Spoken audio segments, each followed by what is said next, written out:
The Africa Cup is a cricket tournament which aims to promote cricket on the continent and features the likes of Kenya, Tanzania, Uganda and Namibia. There are also two invitational teams which are Zimbabwe and host nation South Africa. Kenya was once one of Africa's strongest cricketing nations who made the semi-finals of the 2003 Cricket World Cup. But internal administration and management issues have led to the decline of the national team.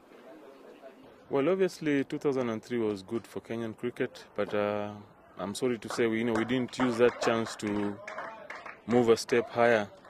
Obviously we're looking at the qualifiers coming in January, and that's why we're here. We're trying to mold a team. Kenya are desperate to reach the heights that they reached more than 10 years ago. The team also narrowly missed out on qualification for the 2015 World Cup.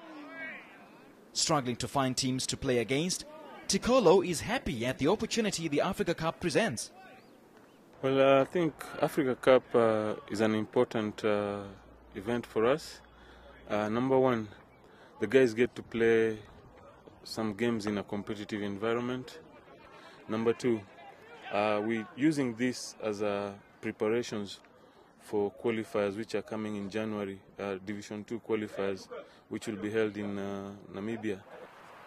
Another team which hopes to rise in the cricket rankings is Uganda, who have former Protea Peter Kirsten to lead their team forward.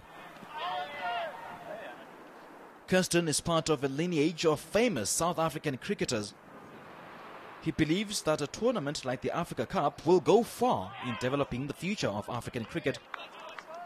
I think African cricket has always had the potential to blossom. I think, you've seen Zimbabwe, you've seen Kenya, Namibia are also hosting a big World Division 2 tournament in January next year. So I think, Africa's always had this potential to break through into the elite of world cricket.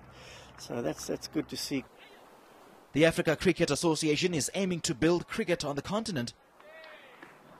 Organizers of the Africa Cup are also aiming to make this an annual tournament which will allow participating teams to use this platform to grow, improve and eventually play in the future World Cups.